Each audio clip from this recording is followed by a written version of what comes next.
So, good afternoon. I'm Mary Buran from the College of Criminology. So, what is wave? For me, wave is yung wave is yung, kumbaga yung narinig natin yung pag-i-echo. Kumbaga yung sa sound wave, yun ba? And then, may mga different kind din ng wave, like the electromagnetic wave, yung frequency. When it comes to sounds, yung frequency, yun. Thank you.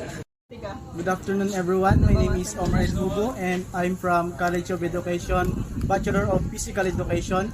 So yung pagkakaintindi ko po sa wave, it's all about na nakikita po natin sa dagat o ang Tagalog is alon. So meron din po tayong tinatawag na sound wave na ito po ay nanggagaling sa mga instrument like drums, cymbals, and that's all po. Yun lang po yung pagkakaintindi ko.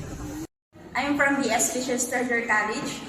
So, what is wave? For me, wave is a disturbance that travels from place where it was created. It is often used by an explosion or initiation of energy.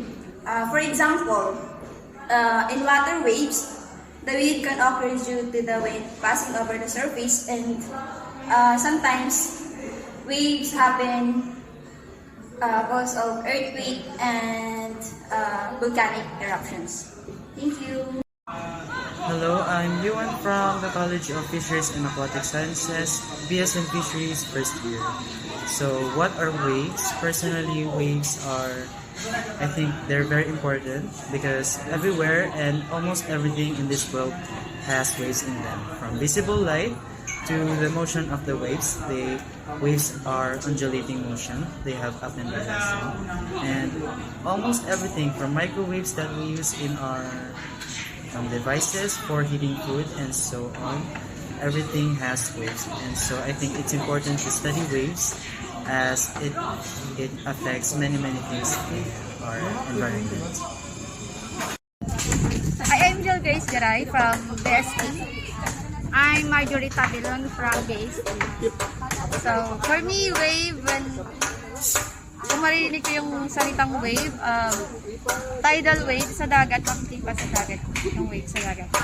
Para sa akin yung wave ay, nagbibigay ng